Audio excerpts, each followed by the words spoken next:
for a warm-up period. They're about to try for their 5th consecutive win. They're getting a good round of applause from their own booster club, who have traveled all the way from Charlestown to be here in Peterborough tonight.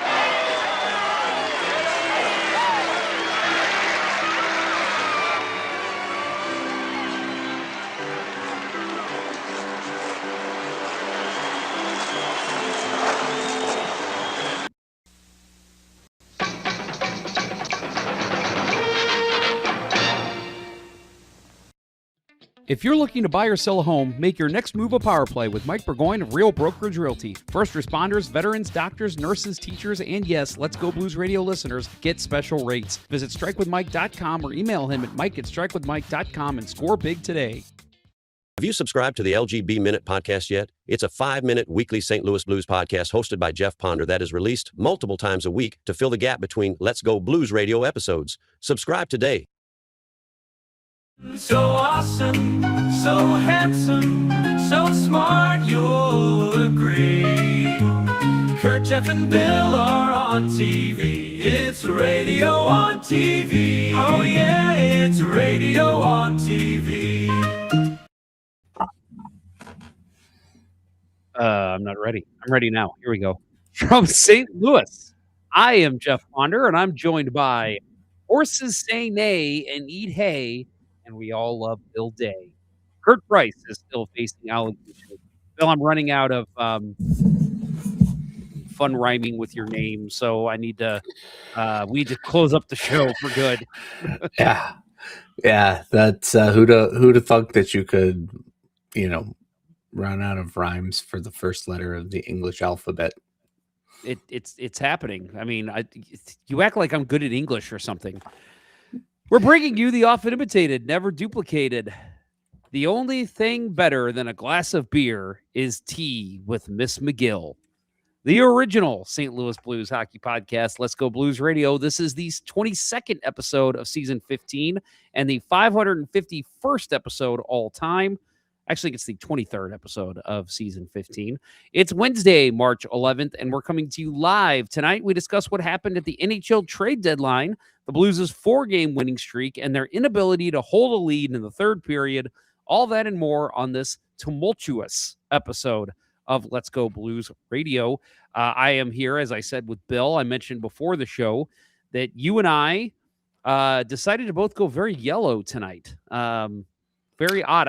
I typically don't wear this hat either, and I haven't worn this jacket in a while. It's a nice, the old. I can never figure out. 15 years I've been doing this show, and I still can't figure out which camera flipped. Yeah, that's the old Arch logo. So that's the jacket I'm wearing tonight. You're wearing a very nice. Would you call that yellow sweater? Gold? Yes. The catalog called it turmeric. Ooh. Turmeric. Yeah, I decided to go very bright today on account of it was very dull here in St. Louis with that it was overcast skies and all that. So, and I don't know, I need other opinions. Does that not, like, if you didn't see the Blues logo, wouldn't y'all think that that's a Bruins get up? I mean, that looks dark. That looks black. Yeah. I see it. You're talking about mostly about the coat, right? Not the hat. Yeah, the whole thing. Yeah, the whole get up. Yeah, and it looks very Bruins-ish. Like, yeah, that's what you said when you when you got on the air. And I sit here and I'm like, well, I'm wearing literally all blue stuff. I mean, even my T-shirt underneath is the Western Conference Champions shirt from 2019. So, and that was totally unintentional. I just threw this jacket on because I was cold, and here we go. So yeah. Very, very Bruins-esque, I guess. Go Pasternak. Am I right? No. Am I right? No. No. Let's see. D Brown SS in the chat says, boys need to knock this winning off. I don't watch crap hockey for 5 months for them to screw it up at the draft or screw up the draft. Bill was basically saying the exact same thing before we went on the air. Yes. He said last night was the perfect outcome if only they could have lost in regulation. Right. That's the kind of games I want to see from here on out, except lose 5 minutes earlier. That's all.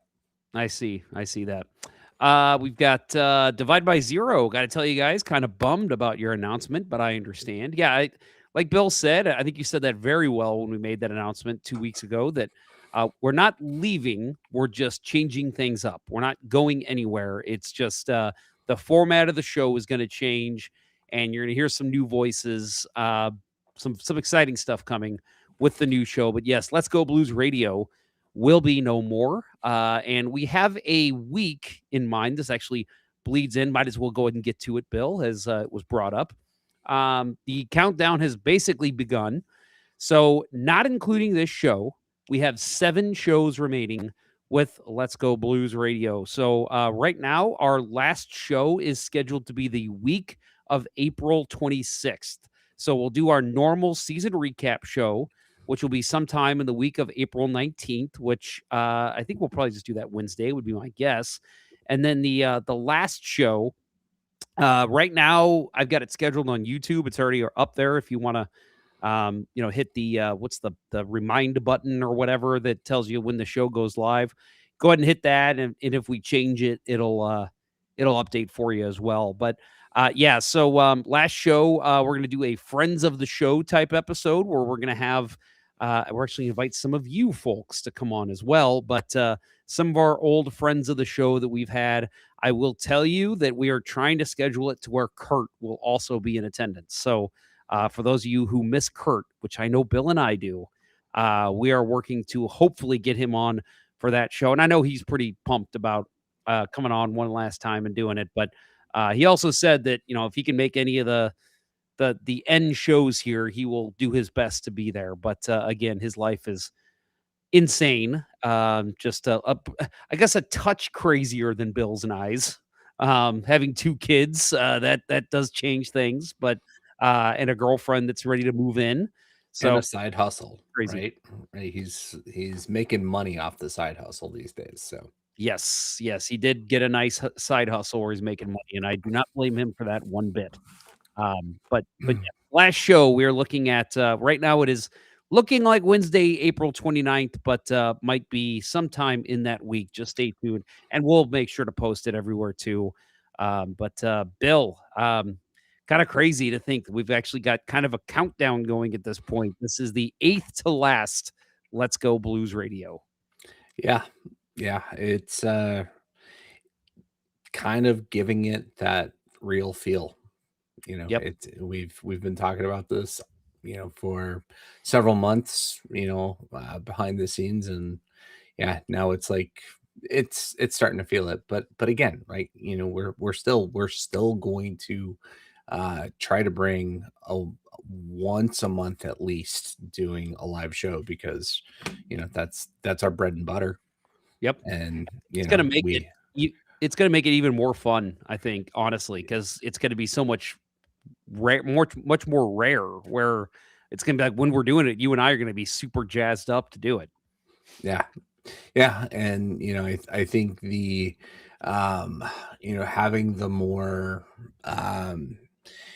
canned segments for the the pre-recorded podcast will give us more leeway in how we go about the show, and even when we go about the show, right? Yep. So we Agree. as much as we love sticking to what we've done, and having these late-ish night sessions, that was one of the considerations and what we're going to be moving away from. I could probably do it once a month. Yep. But maybe we change that too. Who knows? Yep. Yeah. Like, I mean, we said this already kind of, but for me, it's like, when I do the show, and it's the same as when I play hockey, I can't just turn it off and go to bed. We've had nights where we've gone past midnight, and I'm a night owl. I'm typically up, till about 12:30 every night anyway. But like the show will end, let's say 11:30 midnight, and I'm not in bed till 1:30, 2 a.m. I need wind down time, because this doesn't happen by accident. This crazy, look at me, I'm on a podcast. Like that doesn't just turn off right away. And it's the same with hockey. And so when you factor in that I'm playing hockey 2 or 3 nights a week, yet in the podcast, that's 3 or 4 nights a week that I'm doing that. And it's just like I wake up in the mornings and I'm like, something's got to change. I can't live this lifestyle the rest of my life. Yeah. The the point of the ice hockey season that we're in with the Force, right? We're finally, all the kids are done, so we're getting reasonable ice times. Yep. And that's like, I'm like, I would definitely play 2-3 times a week if I could at this hour. And Yep. so I'm looking forward to our final 3 games and final 7 shows. So Yep. Yeah, we man, they just need to build a rink that is just beer league only. A Yeah. beer league only rink. That would be great. And it's a bar, right? It's just a bar. You have a skate up bar. How about that? Next to the penalty boxes, you have a skate up bar. Yeah. You're getting penalties just to go get a beer. Yeah, there you go. Now there's an idea. I think that's the way to go. We'll look into that. We can do the Let's Go Blues radio rink, and we'll have a skate up bar. Yeah, and then a hot tub right there too for when the game's over. That's if one of us wins the lottery, we make it happen. There you go. Might only have 3 of us playing there, but it'll be worth it. Yeah. Oh no, that would draw. That would draw. Oh, it would. Big time. It definitely would. It's a real quick story. I thought it was funny when we were in Colorado for the pond hockey tournament that I just did about a month ago now. They have so it's literally on a pond. And so you've got all this stuff that's, set up on the pond. Like they've got like a DJ booth. They got a little pop-up bar. They got a bunch of different stuff. One of the things they had, and I was actually excited when I saw it, was they had a hot tub that was like inside of this kind of tent looking thing. And so, you could finish your game and jump in the hot tub. And I thought, oh my God, that is so awesome. I am going to take advantage of that. And then one of my teammates just gave me a funny look. And I'm like, you don't think that's cool? And he goes, you really want to get in a cesspool of a bunch of guys in sweaty hockey gear, just taking it off and jumping in without showering? And I'm like, oh, you ruined it for me. Like, that's a great point. Yep. Yeah. No hot tub. Yeah. You would have to have like a required cold plunge. Yeah. For that to be sanitary. Yep. So yeah, that would be. And I don't think there was anything there like it. So I thought, don't need to be coming home with some weird skin-borne contact disease. Like let's go ahead and avoid that. Yes. Let's not bring on the staff. Yes, exactly. Divide by 0 in the chat. As you age, doing things like what you're doing gets harder. Trust me, figuring that out now myself. Yeah, it's we talked about it when we made the announcement that when we were doing this show, we'd start 9:30, 10 o'clock some nights, and we'd go till midnight, 12:30. I'd wake up the next day, no problem. Now, it's getting more difficult. And as I told Bill, I'm in a position now. I was working from home every day. I was fully remote. Now I'm going into an office again every day. And so my thought is, I see why this can be hard on Bill and Kurt. Like it's, just getting up that extra half hour early so you can drive into the office is, it takes its toll on you. So it's like, I got to find something that's going to make me, not fall asleep at my desk. Yeah. It's, I did that, had a early-ish meeting today. Somebody put it on my calendar for like 8:30. I'm like, oh man, because if I don't get out of the house by 7:30, like between 7:30 and 8, like time just disappears and I don't get out of the house before 8. And it takes me 25 minutes to the garage and another 5 minutes from there to my desk. So I had to get my ass out of the house early today. So I'm dragging a little bit. The time change too, right? This week sucks so bad because of it. Yep. So I'm happy with us having a bye week in the hockey schedule. I've been picking and choosing my days from home to be the day after we play, since we play so late. And with the bye week, I was able to say, oh no, I'm just Thursday. I'll pick up that extra half hour in the morning. So there you go. That's nice. Yeah, I didn't even think about that. With the time change, getting the bye week in our hockey schedule was very nice. Yeah, we did not play this week, so that did help because, yes, I did notice I am dragging much more this week than I typically do. Yep.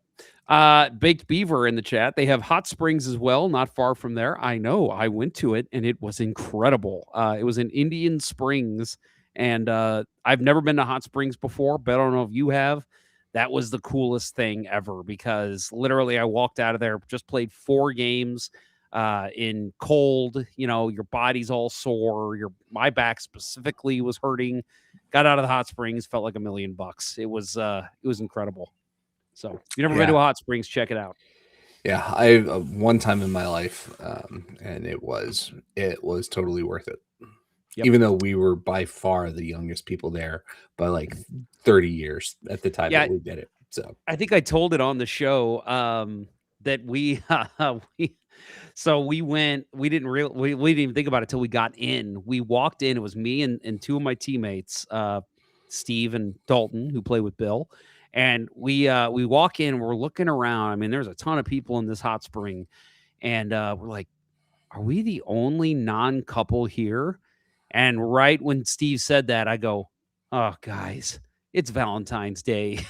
They're like, oh, yeah. And I'm like, yeah. So that's why we're the only non-couple here. And so, yeah, there was literally probably 30 other people. The hockey and they were throuple.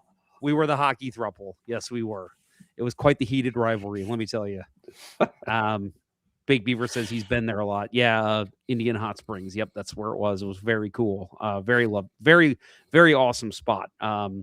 Made it feel very old school too, like almost like it was discovered and they put a tent over it. You know, I mean, it wasn't a tent; it was clearly a building, but like the way they made it look, they added in some nice scenery, and there was, you know, trees everywhere. It was really cool. So definitely recommend checking out hot springs if anyone in our audience has never been in an area that has them and you're vacationing. You're like, oh, they have hot springs. Check it out. It is very cool. All right, Bill, let's get into our beers of the episode, official beers of episode number 551. You can follow each of us on the Untapped app. Bill is at Billy Blue Note 33. You can follow me at jponder94. Let's start off with you, Bill. What are you drinking tonight? All right. So I went with Can Arts as my decider this week.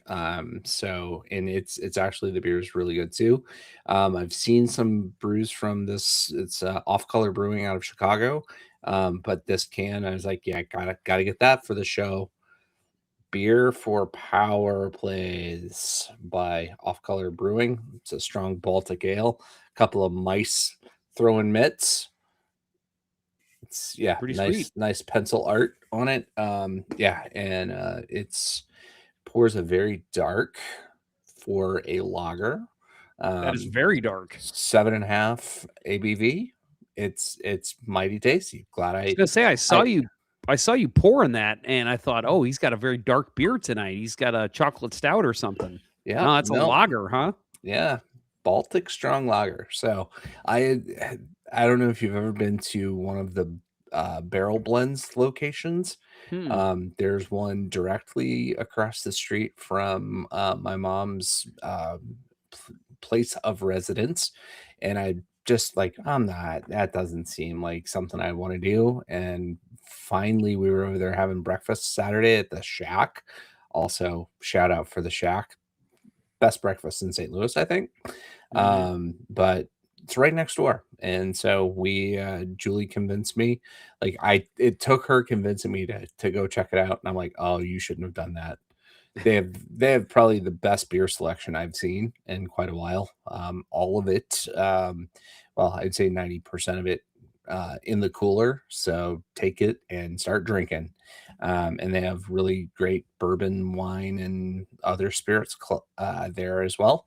So I will definitely be going back. And that's awesome. Like I said, directly across the street from where my mom stays. So I will be full-blown alcoholic by the time we start the new show.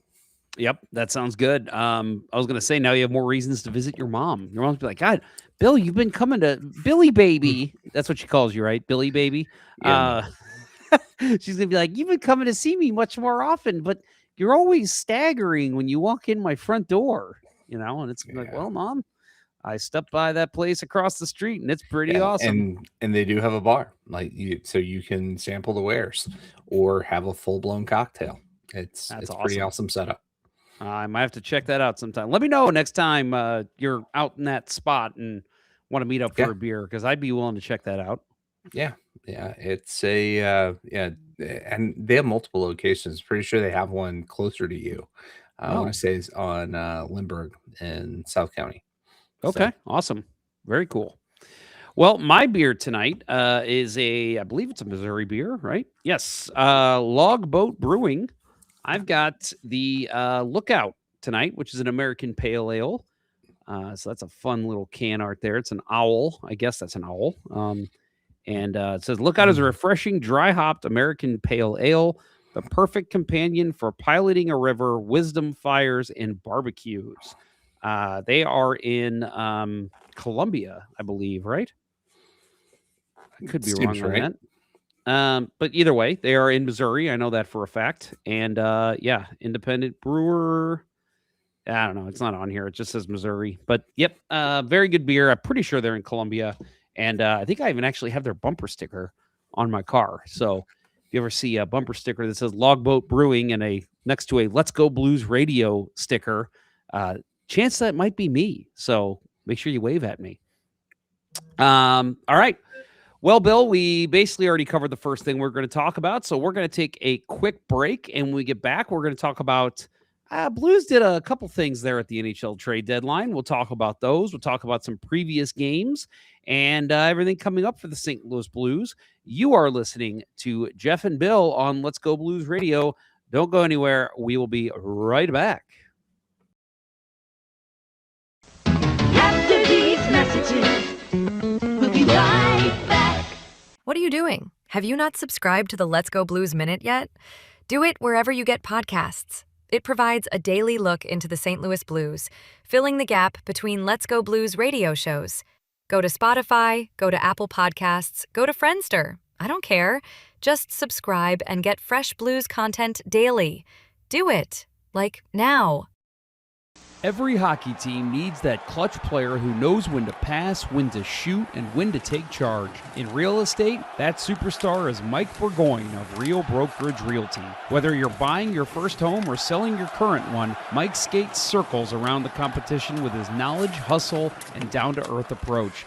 And here's the real zone ability. If you're a first responder, veteran, doctor, nurse, teacher, or even just a loyal Let's Go Blues radio listener, you'll score special rates when you work with Mike. Got questions? Fire them at him. He'll answer quicker than Bill Day's glove hand. Obstacles in your way? He'll plow through them harder than I would in a goalmouth scramble. And when it comes time to close, he'll put it in the back of the net faster than a Kirk Price shot from the slot. So don't just settle for an ordinary realtor. Get the MVP on your side. Visit strikewithmike.com or email him at mike@strikewithmike.com today. Mike Burgoyne, the real estate teammate you can always count on. Hey, it's Jeff. Do you like me? Okay, even if you don't, it's okay. It's okay. There's a new show coming out. Check it out. It's called The Pondcast, Conversations That Go Nowhere. We are going to do our random generator. We are going to talk a random topic. All right, here we go. You ready? You know, my mom and my dad wrote my biological code when they pooped me out of my mom's butt when I was a baby. Is that how it works? Yeah, absolutely. Did Al Gore create weather? I mean, that's possible. I think he invented the internet, right? He did. This podcast made possible by Al Gore. Weather conspiracies. Failing a driving test. Elevators. Forgetting why you walked into a room. I don't know if you're Costco people or Sam's Club people or if you're clubbers. I don't know if you go clubbing. We go. You go clubbing. Cam, this whole show has actually just been a ploy. I've got some news I need to share with you. You're my father from the future, aren't you? Yes. My name is Dameron, actually.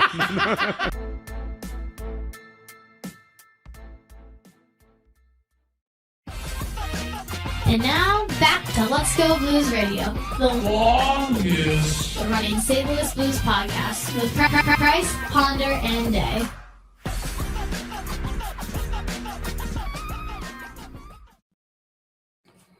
Wanted to open up with Joe Schmo's comment. Can confirm Logboat is in Colombia. That's what I thought. Our old teammate, Jamie, used to bring us Logboat, and I couldn't remember if he was getting it from Cape Girardeau or Colombia, but it was Colombia, so that makes total sense. And oh my goodness, yes, Baked Beaver. He says, was that Will on your show? Yes. This is a guy I went to high school with Baked Beaver and I. You know what's crazy?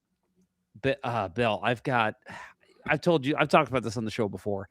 My memory is so stupid. I will not remember someone's name. I will not remember the weirdest things. Wife telling me to take the trash out. Although I think part of that just is that I'm not listening.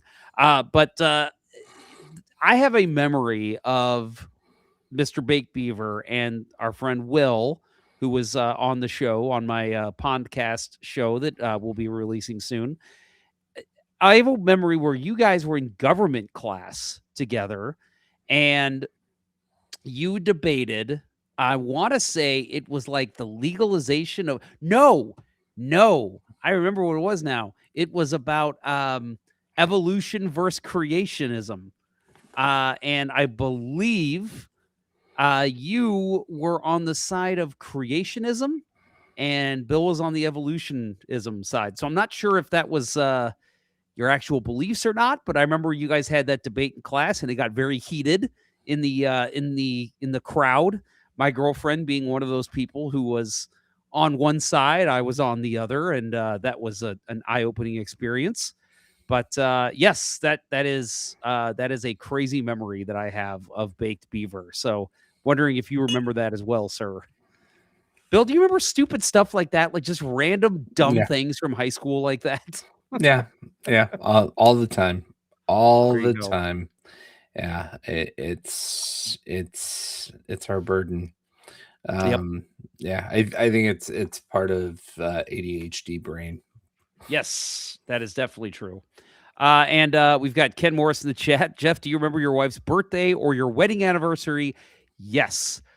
Birthday is November 4th. Won't say the year because she wouldn't want me to. And wedding anniversary is October 11th. And I always joke that, but at this point, it's like, is it really a joke? That the reason I remember our wedding anniversary is because it's one day after Chris Pronger's birthday. Yes, it's a real thing. It's a real thing, but yeah, that's something you wanna lead with. Speaking of anniversaries, I did just want to throw out, not that she'll ever listen to the show, but happy 26 years, Julie. Today is our one. We have kind of like two different soft anniversary dates that we celebrate. Today's one of them. And today is also 10-year Gotcha Day for Sheldon. So we have brought that boy from 2 to 12, and he is chugging right along as Sheldon would. He's showing his age, but he's still a happy old guy. So that's awesome. Well, happy anniversary to the two of you. Happy Gotcha Day to Sheldon. And I'll say this just because I know we have fans of or listeners of the show who are fans of the band. Happy 311 Day. Are you a 311 guy, Bill? I'd have to say no. Oh, good. Me neither. It's so weird because every band I listen to, I feel like I should really be into 311, but for some reason it just missed the boat with me. I never understood their music. It's one of those bands that I hear and I'm like, okay, they're rock, but it's just not for me. I don't know what it is. Something about them. Yeah, no, I had a good friend in college that liked them a lot and listened to them frequently when we worked together. And I can appreciate, Down's a fun song, right? They brought a different kind of style, mixing in the less ska and more reggae into rock at a time when I think ska was trying to make a big comeback. But yeah, I never like I don't own I don't know if I even have any downloads. I don't. Yeah, that I don't have CDs. Definitely don't have vinyl. They're one of those bands like I've mentioned before to you at least, and sorry to everyone listening. I'm not a big Aerosmith fan, but every now and then there'll be a song that'll come on, and obviously not when Steven Tyler's singing yet, but like I'll start to hear it, and I'm like, okay, what is this? This sounds okay. And then I'll hear Steven Tyler. I'm like, oh, this is Aerosmith. And I'll still give it a shot, whether I like, because I'm not a big fan, but I'm like, okay, I'll give it a shot. 311 is one of those bands, the minute it starts, you're like, this is a 311 song. And I just can't get into it. It's just not anything I've ever been able to get into. And I have a lot of fans that do. You mentioned the ska. I was really into the ska side of things, so I thought 311 would be a perfect transition into more reggae rock, and I just never got into it, and I still haven't. I've tried. Every couple of years, I'll be like, all right, you're going to turn on a 311 album in the background while you're working, and you're just going to try to see if something resonates, and it just never does. And it's just not for me. Yeah, there are some bands that are just like that. And then there are some bands that's like I can tolerate bands or artists. There's one album that like I'm like, yeah, that speaks to me, but the rest of it, I'm like, no thanks. And that's you too with me. Yeah, that I could see that. For me, U2 was more of a phase. Like once they hit Zooropa, it was over. And kind of could get back into them with How to Dismantle an Atomic Bomb, but then it's just like, yeah, too far off. The example that I'll throw out is Springsteen. Not a Springsteen guy, but the album Nebraska, like that just I absolutely love Nebraska. Could listen to that all the time, and it's of course his most depressing album. But yeah, man, I'm having. We will get to blues hockey, folks, here, I promise. But I'm having flashbacks. There was times. So my mom was a clean freak, and I'm totally throwing us off course here. My mom was a total clean freak, and so we used to have chores when I was a kid, and we'd have to vacuum. And my mom, I would hear her at like 12:30 in the morning. She'd be vacuuming, and I'd ask her the next day, "Mom, I vacuumed last night." Well, that's fine. I trust that you did. I'm like, well, then why did I hear you vacuuming at like 12:30? I wasn't vacuuming. Yes, you were, Mom. I can hear the freaking vacuum. I just had a flashback because my wife upstairs right now is vacuuming, which is weird. It's 9:40 at night, but I hear the vacuum going, and I'm like, oh, it's like when I was a kid. So sorry, side tangent. Couple comments here. Divide by Zero. Kind of funny you're mentioning musicians you're not into. So I heard a sort of rock and roll documentary on Prince and his solo for My Guitar Gently Weeps.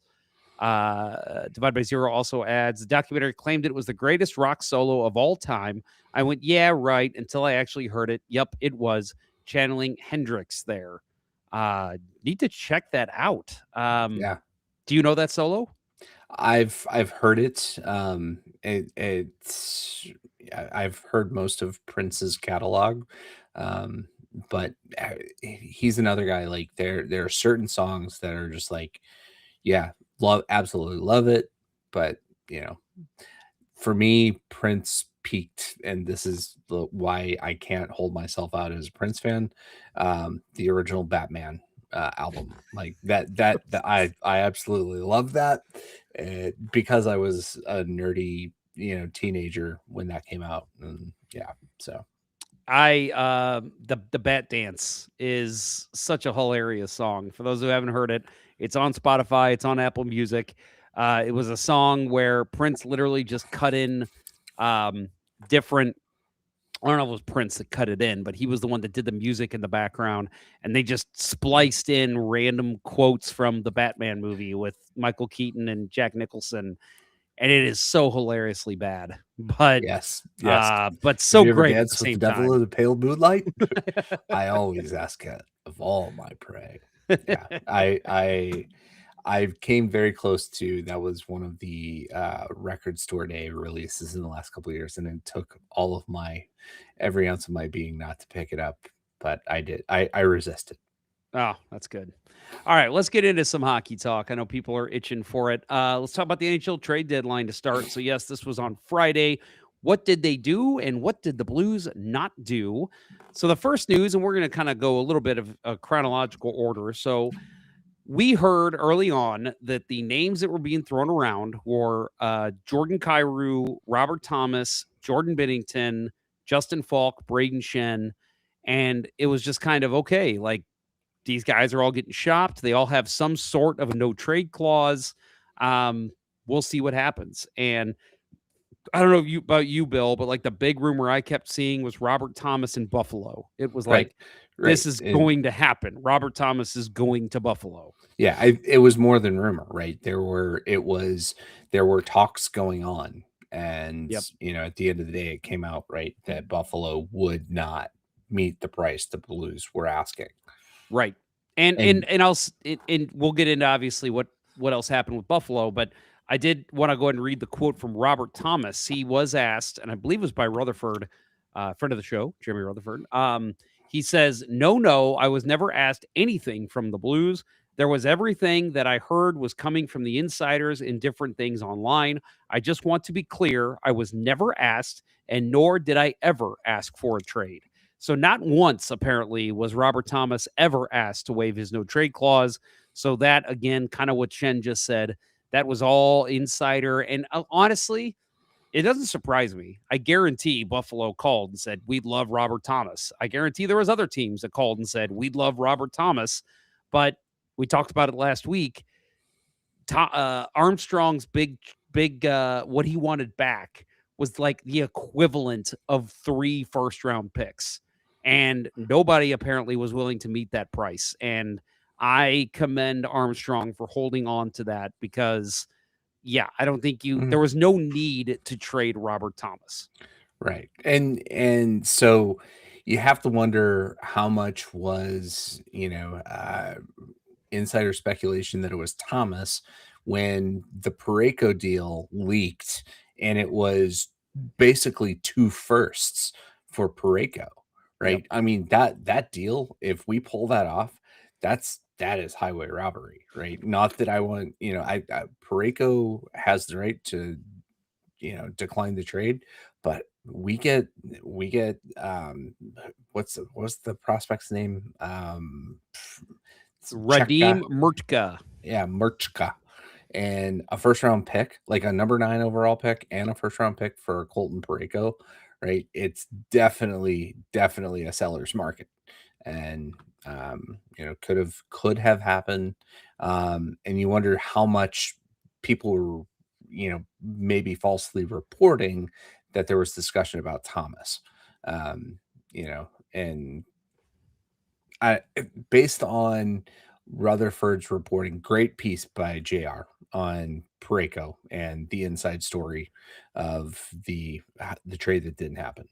If you have access to the Athletic and haven't read it, go read the article. Great piece. But yeah. So let's read his quote from that real quick. So as you said, yes, the return was allegedly a first round pick in this year's draft from Buffalo. And defenseman Radim Murtka is how I heard it pronounced. But then I also heard somebody else say Murchka, and I believe you just said Murchka. So one of the two. I will say that I was pretty proud of my joke that I made on the Let's Go Blues Minute. I said, what he lacks in vowels, he makes up with size. Because, yes, it is spelled Mrtka. That's ridiculous. But beside the point. Rutherford said, so this is from Rutherford's piece that Bill's talking about, quote, you're thinking about lots of things from hockey to personal, everything I have, 4 more seasons on my contract. You kind of just go back and forth.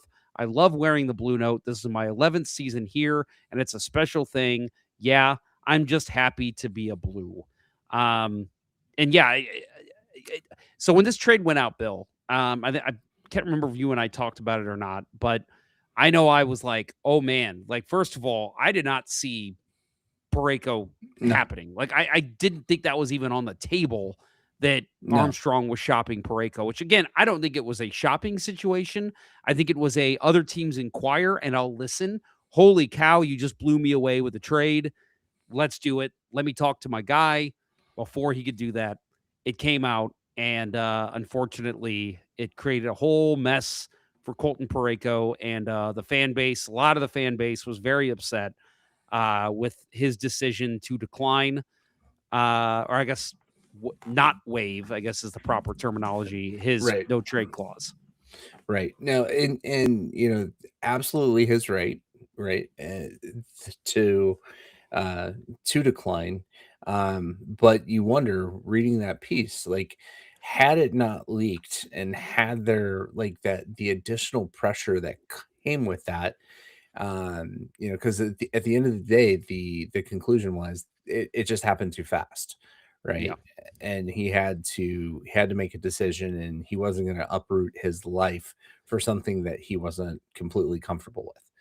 And I totally respect him for it. And given what the Blues got back in the other two trades, we can't begrudge him for it. Right? No, and I'll say there was vitriol. And some of the things I said on social media, it was absolutely his right, like you said, Bill, to not waive his no trade clause. I mean, the thing that people forget, and I'm sorry, there are some people I talk to online.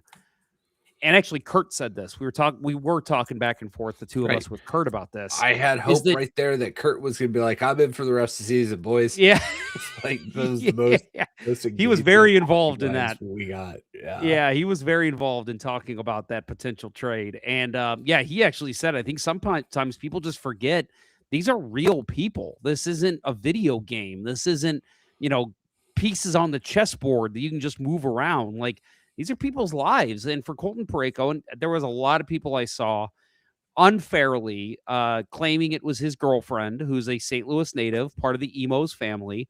And I don't think I'm telling anybody anything they don't already know. But they're like, oh, it was clearly her. She didn't want to move. And I'm like, even if it was, who cares? Who cares that it was maybe her that said she didn't want to move?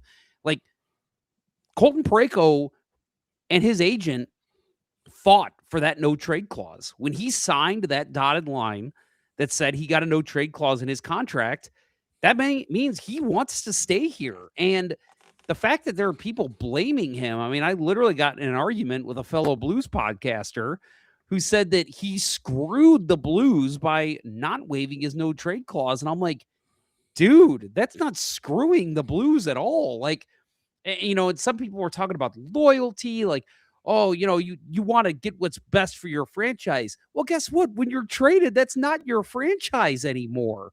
I just think some of these people were just not thinking logically that this guy is, when he signed the no trade clause, it's because he wants to stay here, not just because he's like, oh, this will be a good bargaining chip for when I want to get traded.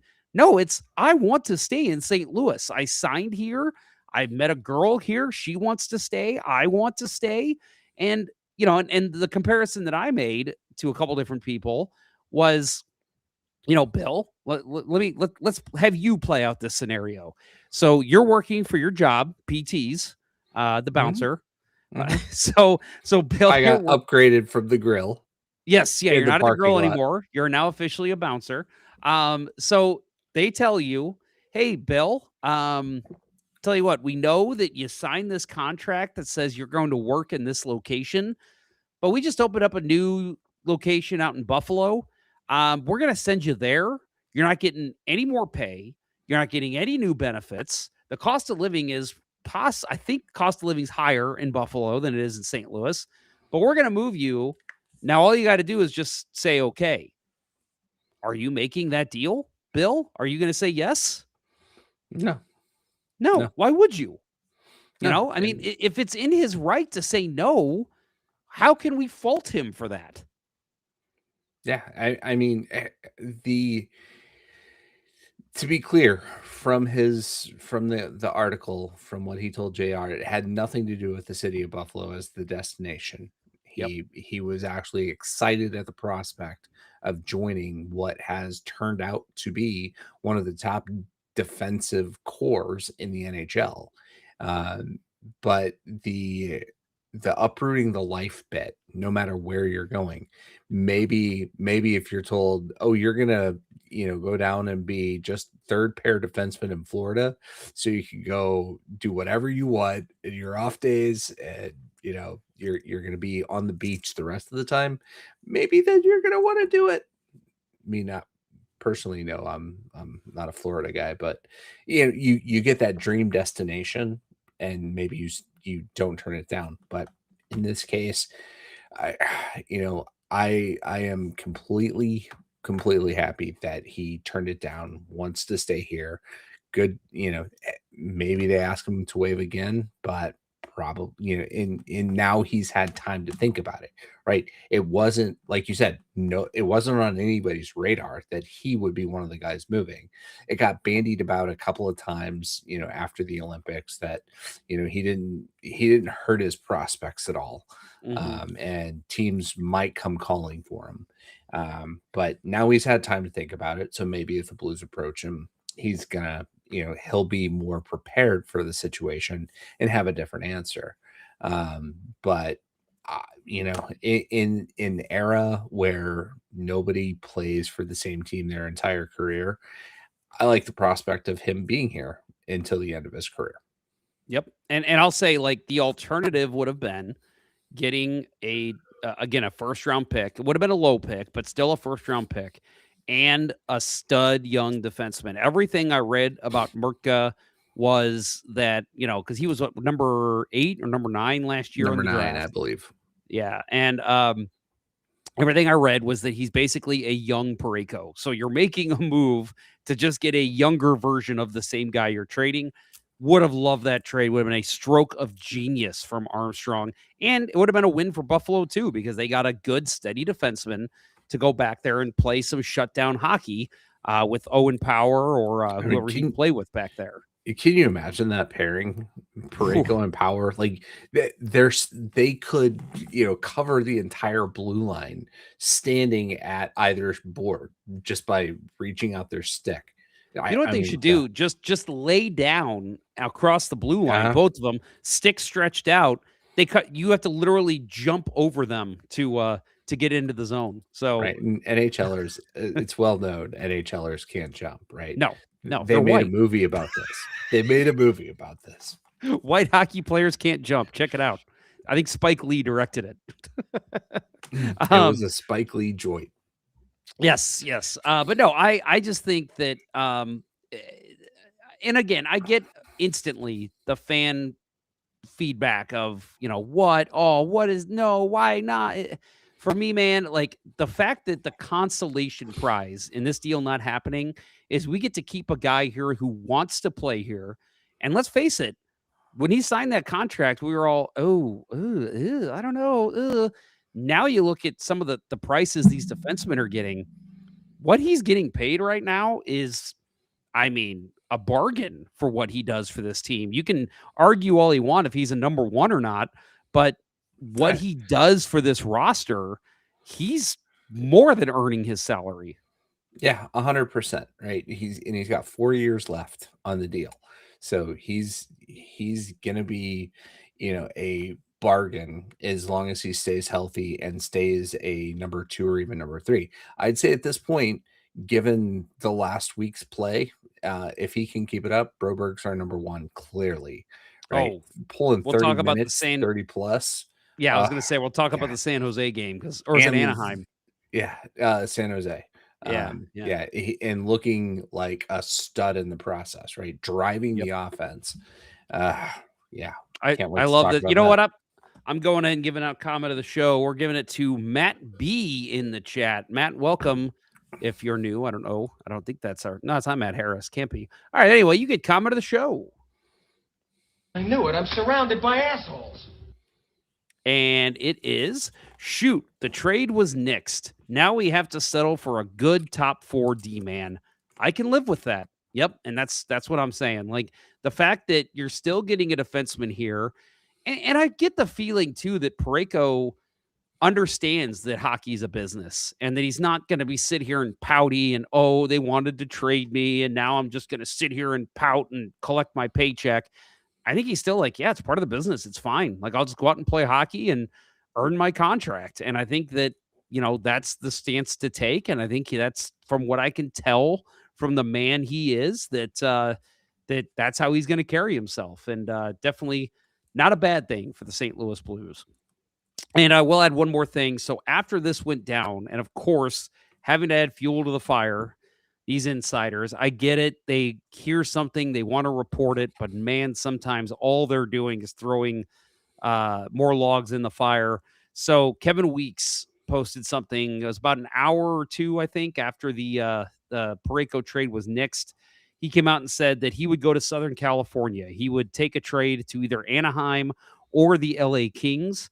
And apparently, and I heard this today, and apparently Armstrong mentioned this in his press conference, but I must have missed that part. But Chris Kerber was on the Rizzuto show here in St. Louis this morning, and he said when he saw that tweet come through, he was standing right next. This is Chris Kerber. He was standing right next to Parayko, and he turned to him and asked him, "Is this true?" And Parayko had a dumbfounded look on his face and said, "I never said any of that."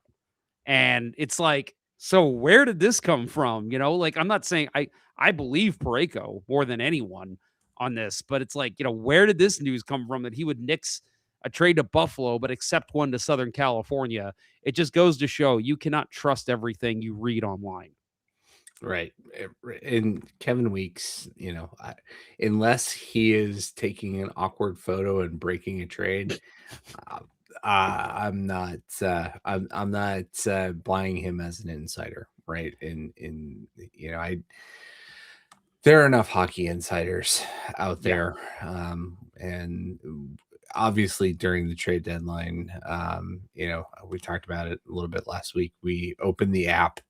I stay out of the cesspool of Twitter, accepted hockey trade deadline time, open it up and read it. And everybody on that app during that week is an insider. So, yeah. And how about the news from Armstrong that he literally conducted an investigation to see where the leak was and literally found nothing in St. Louis was a leak. So sounds like it was either an insider or someone in the NHL, maybe someone in Buffalo. But I did love how enthusiastic Armstrong was to find out where this leak came. I didn't watch the Army presser. That's something I just didn't do this year. But that's pretty awesome. Yeah, very cool. So let's talk about. Go ahead. No, never mind. No, do it, Bill. I was gonna say if he needs somebody with that kind of experience in the corporate world, I might know a person or two. Oh, so just say it. Okay, well, we'll keep that in mind if we're ever to do an internal Let's Go Blues radio investigation. Find out what these allegations are. We've got all these allegations, and we just could never come to the bottom of them. So after this was nixed, and it was funny, again, like looking at social media, after the Parayko trade doesn't go through, people flipping out. The Blues aren't going to do anything. They're just going to sit on these players. We're going to have the same roster next year. And I'm just like, just hold on. And I really do think, because I think I even said this last week, that I think Armstrong was purposely waiting until the perfect trade came through. Then he was going to jump on it. And I think that's literally what happened, because it was at what they got timestamps here when it came through on TSN. Go ahead. I was just going to say, I think this could be an interesting case study to try to figure out where the insiders are getting their information. And a year like this, where the trades come fast and furious at the end, and they start leaking them, compare that to when they say it on, whatever, if they're on Sportsnet or TSN, or if they post it on Twitter, compare that to the timestamp of when it goes through. Chances are one of those guys has somebody that is entering these into a database at the NHL offices, right? Huh. Or there's probably still somebody manning the fax machine because, that's one of the greatest trade deadline stories of all time. But Yes. yeah. No, okay. That's actually that's a good call. You know a thing or two about this, apparently. I know a thing or two about investigations. Let's just say Yes. That doesn't sound good, Bill. I've been investigated once or twice. That's exactly it. Yeah. Oh, of course. We're just having fun here at Let's Go Blues Radio. Okay, so no, so the timestamps on these. So the trade deadline was at 2:00. And the trade deadline the timestamp for the Brayden Schenn trade was at 1:18. And then the Justin Faulk trade came in at 2:04. Now, these are timestamps on TSN. This is not through the NHL registry. So, but still, TSN is picking these up very quickly. So the fact that these were both done within the last hour of the trade deadline tells me that Armstrong probably received multiple offers and then realized, okay, we're getting down to crunch time. I need to make a decision on what's the best offer we can get for both these players. And I really think that's what happened. And so when people were, at noon, 12:30 saying, Armstrong's really not going to do anything. Oh my God, what a blunder. I really think it was him waiting for the best deal. So, and I do think he got the best deal for both these players. Brayden Schenn goes to New York Islanders for Jonathan Drouin. Marcus, oh my God, I can't read this. It's too small. Hang on. Marcus Zhidlov, the goaltender that they picked up from Sweden. Actually, I've heard he knows Luve Herenstam, so that's cool news. And then a conditional 2026 first-round pick and a 2026 third-round pick. And that first-round pick is going to be from the Colorado Avalanche, a deal that the Islanders picked up that pick and then traded to St. Louis. So it will be a low first-round pick. The Brock Nelson trade, right? I think that's correct, yeah. So it will be a first-round pick or a good first-round pick either way. It's still, 32nd is still good. And to get all that back, too, I mean, you got a good roster player in Drouin, a guy that, he's been a little bit of a maligned player in the NHL, but, clearly a guy that could still hang in the league. You got a goalie prospect, which is huge because the Blues, as we've talked about, their cupboard is very low in goaltending. So to get another Swedish guy, and maybe even a guy that could one day be a 1-2 with Herenstam is huge. And then obviously you're getting the first-round pick and the third-round pick in this deal. I loved this trade. We talked about it before, Bill, that's one player we didn't want to see moved because we thought he would be a great mentor for the younger players coming through the system and keep Schenn here as long as you can. But, man, when I saw that return, I thought, that's a haul. That is pretty good. Yeah, like I totally expected to see second-round pick, right? Yep. And that is an absolute haul. Obviously, you had to bring some money back this way with Duran. I'll say somebody in the chat said they're super excited about the prospect of Duran joining the team. I am too, but only if Kurt really comes back to the show because I love how it's Drouin, right? It's Drew and I put that in our podcast Slack when I saw the trade come through. So yeah, there it is. It was winning unlimited. So yeah, of course, Kurt's pronunciation of Drew and always got me. So. Oh, sorry. You got ghosts? No, I keep hearing random noises upstairs. I'm like, what is she doing? I never know what she's doing up there. Yeah. So no, I agree. And I'm not, I'm not going to say Drouin is some excellent, like he's going to turn it on and be a 50 goal scorer at this point in his career, but he's a solid first top 6 guy to fill in for the rest of the season. And if he plays well, maybe you bring him back and see what he's got. But I was okay with him coming in, but like I said, the hole they got with the prospects or the prospect and the picks, that was what I was most excited about. I'm excited because it probably means we don't have to see Oscar Sundqvist on the power play, right? They're giving the power play minutes to the right people. And Drouin's goal in the San Jose game, right? It was kind of a muffed one-timer, but shows he's got the instinct and the accuracy to hit a spot still. So put him in the right situation. I think he'll do well.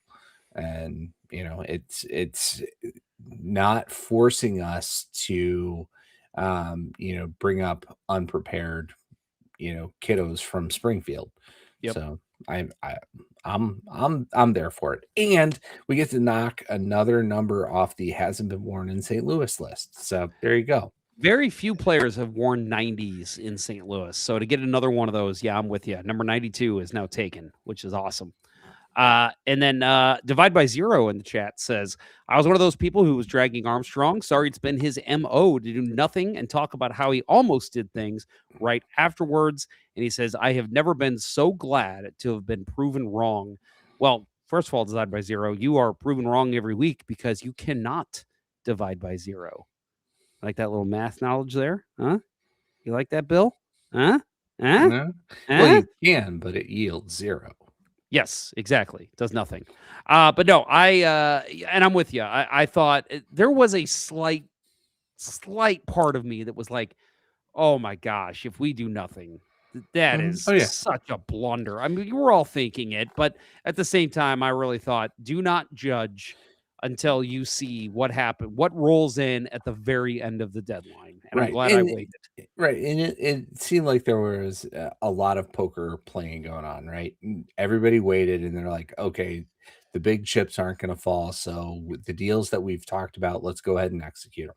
Like we heard about Faulk to Detroit weeks ago. Yes, we did. So I think that was one that was just in the hopper, and the Blues were waiting to see if they got a better deal, or what happened with the Parayko thing.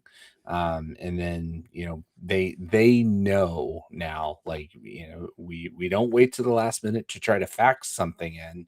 Like start turning these things in if they're worked out, 2 hours before. And that's really when things started to roll in. So. Yep. Joe Schmo in the chat, Drouin's only maligned because he was a high pick. That is true. Let's see. Divide by zero. He actually says, yes, you can divide by zero. It means infinity. That's true, actually. I'm an idiot. I was an English graduate, so that's my excuse. What about you, Bill? I don't work on the money-making side of the business for a reason. Yeah, me too. I'm with you. So going back to Schenn real quick, being asked if he was asked if he was, what it was like to be asked to waive his no trade clause. His exact quote was, well, when the Blues ask you 2 times in 2 years in a row, that's when it makes sense. At some point, the organization doesn't see you as part of the picture and other teams want you, and it's good to be wanted. They're going in a different direction, and that's the reality of it. And I saw some people saying like, oh, that sucks that Schenn felt that way. The Blues didn't want him. Again, I think he was taking this as a business approach. I read that quote as, yeah, this organization is getting younger. I'm getting older, and it was time for me to move on because I'm still wanted elsewhere. So it made sense for me to go somewhere else and try to compete in the playoffs while this team does a slight rebuild. Right. And, go back to what I said about Parayko, right? The first time is a shock. If the Blues go back to him next year, I wouldn't be surprised if he wins. I still, I'm still the idealist that wants to see somebody play out his entire career in one city, and not just because it was a, injury shortened or wasn't good enough to stick in the show kind of guy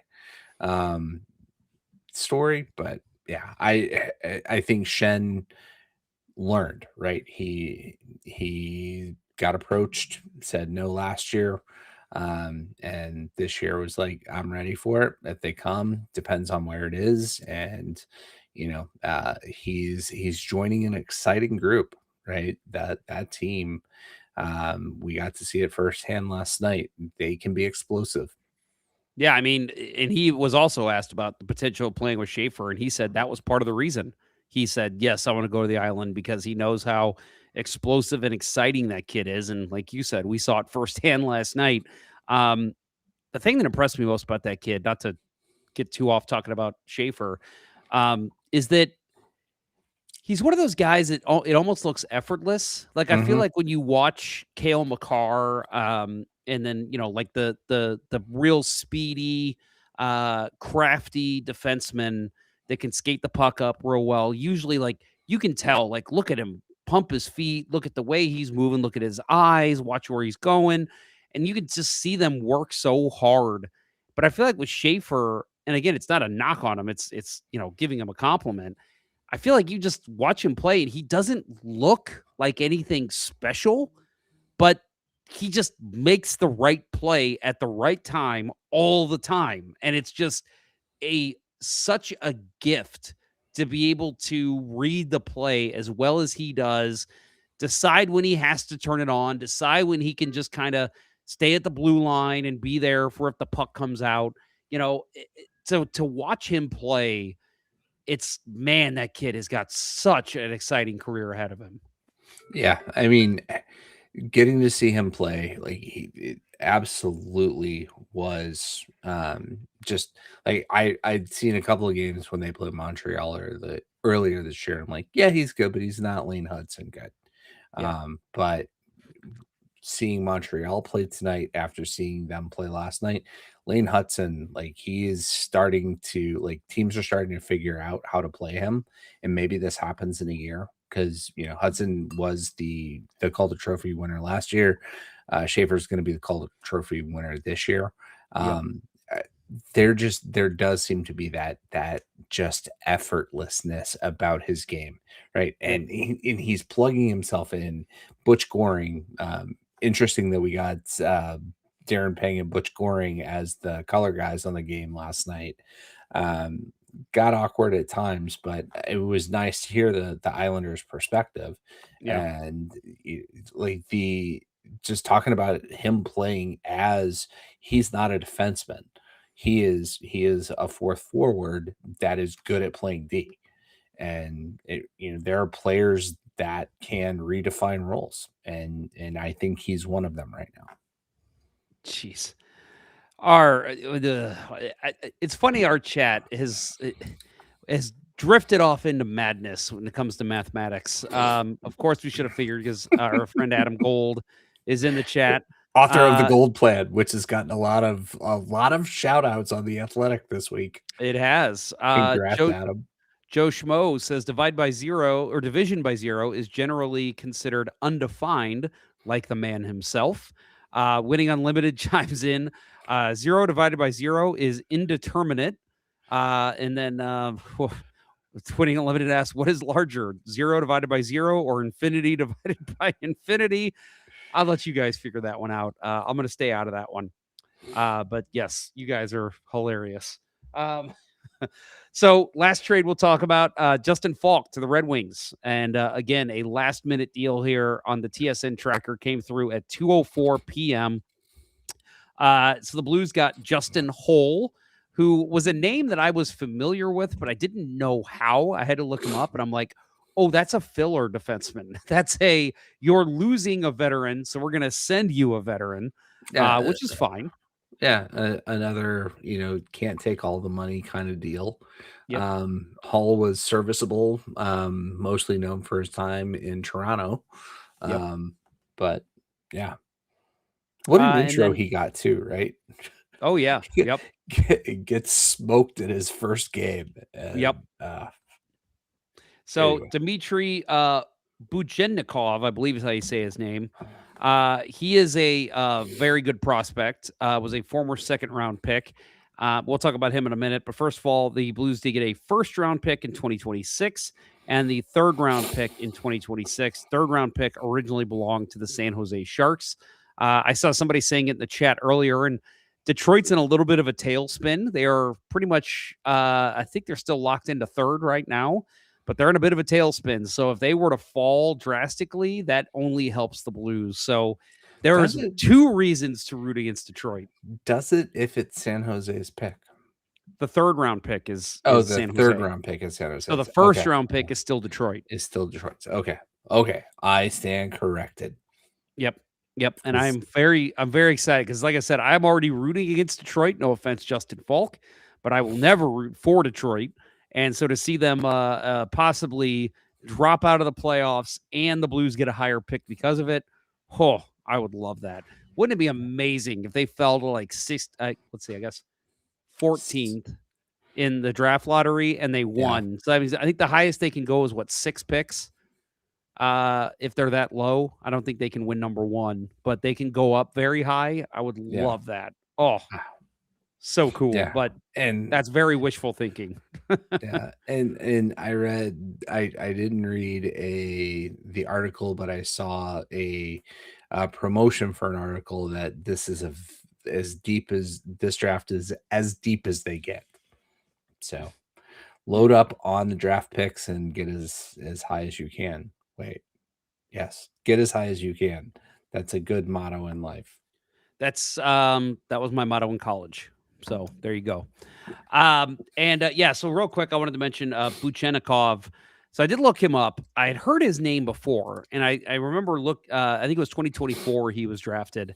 And I remember people saying he was potentially a first-round pick, but the fear was he would never come over to the NHL.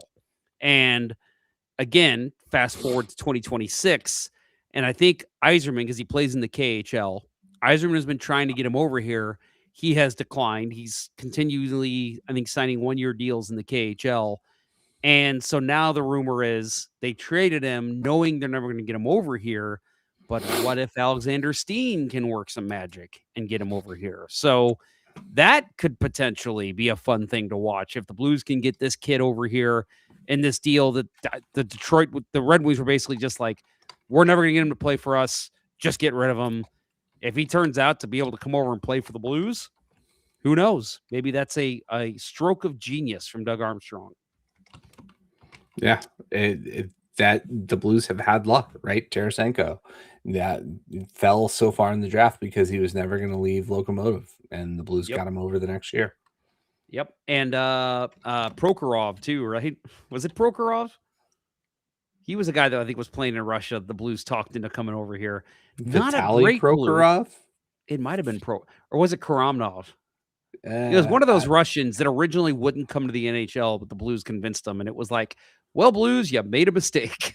Yeah, I don't remember. The only thing I remember at this point about those two is that Prokhorov was the middle-sized guy in NES ice hockey, and Karamnov was the tall, skinny one. He was. Yeah, that's funny. So overall, this trade, I again loved it. I thought a stroke of genius. I really do think that Armstrong waited and made sure he got the best deal. And I think you're right. I mean, there was talks that Detroit was trying to go after Faulk. I mean, he's a perfect fit for them. He's an American defenseman. I believe he grew up a Red Wings fan. So it just felt like a good pick for them. But you have to wonder if Armstrong was like, oh yeah, that's a good deal. What else can you give us? Okay. Oh, well, you're not gonna give us anything else. Okay. Well, we're gonna shop them elsewhere. And so I just wonder how much of that, and that's the kind of thing, man. I wish that, and I think eventually it will something along these lines will happen. An NHL GM, I'd love to get like a full 15 years of an NHL GM on video at the trade deadline, at free agent day, at draft day, every single year. And then when he retires, because you don't want that stuff to come out, but when he retires, release all the footage and just say, here is what his days were like. I would love to see how Armstrong orchestrated this deal, because to me, I do feel like it was that's a good deal, Detroit. What else can you give us? And then finally at the end, it was like, all right, that's your best offer. We'll take it. And I have to think that's what was happening. Yeah. How much of the that's a good offer. I got some other feelers out there. Yep. I'll get back to you.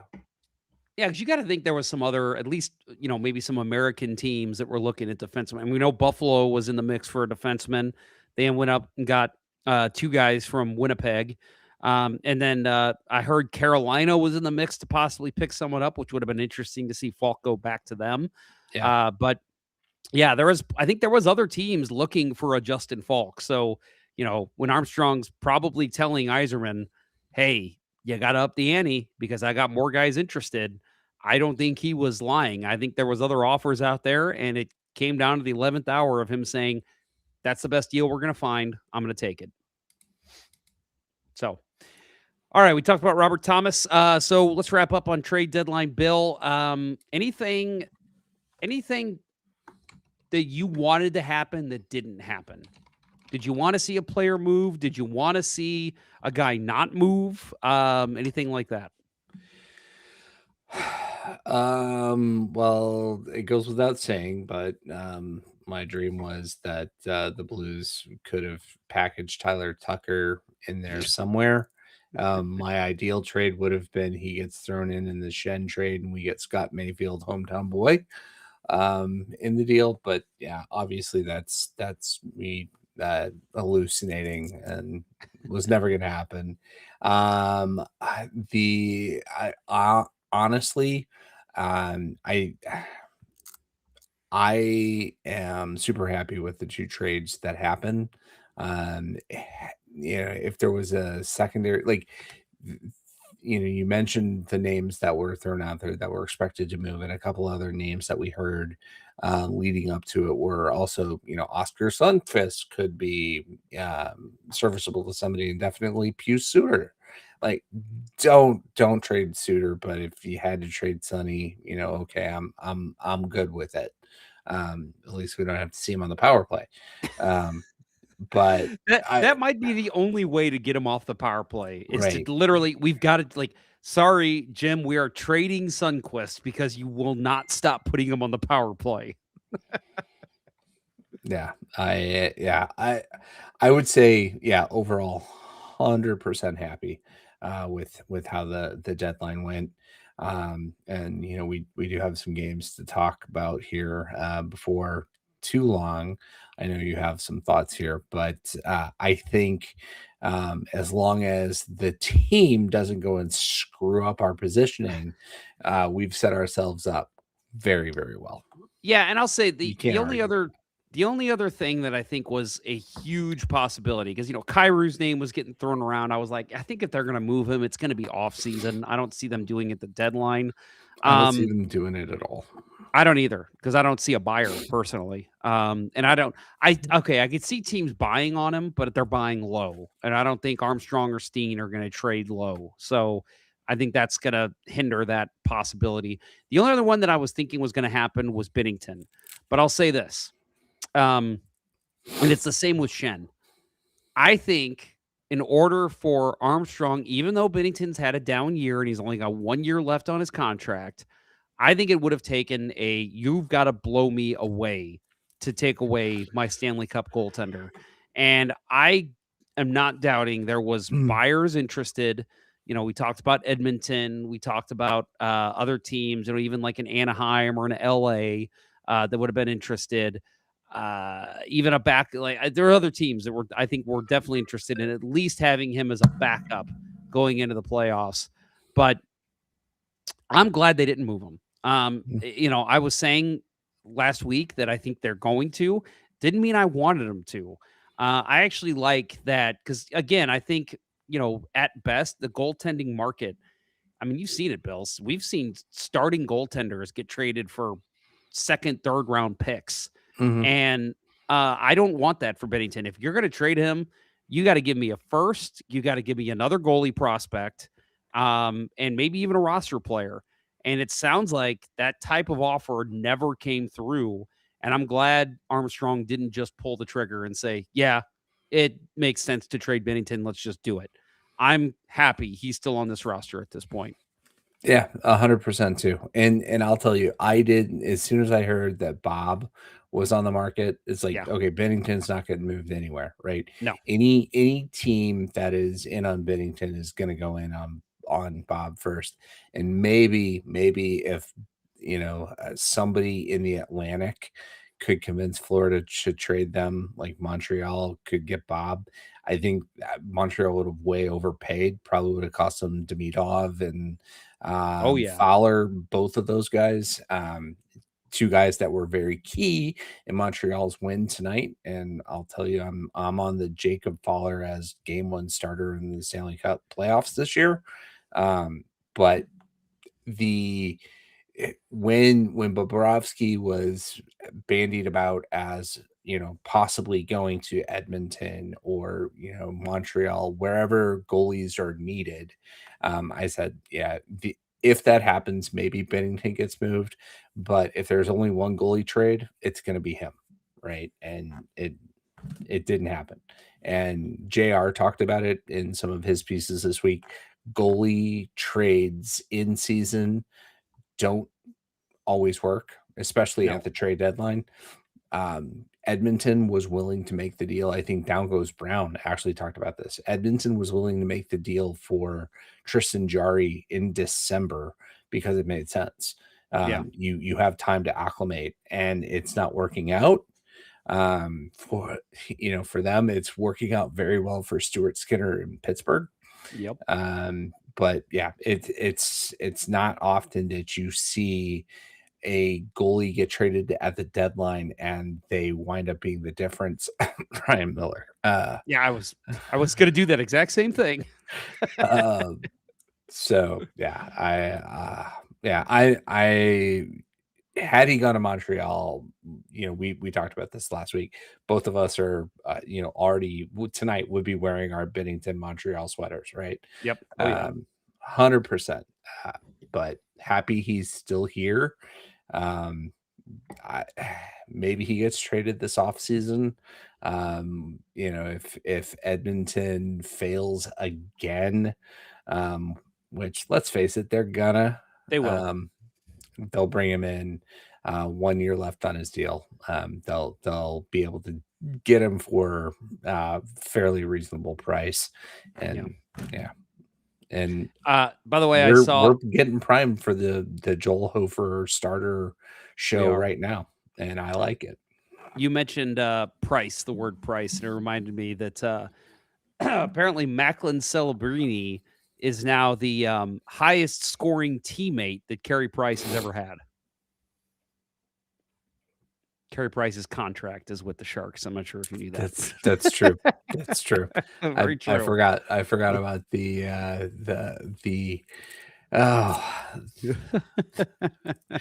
NHL contract shenanigans. You finally got your high score, Carey Price. Congratulations.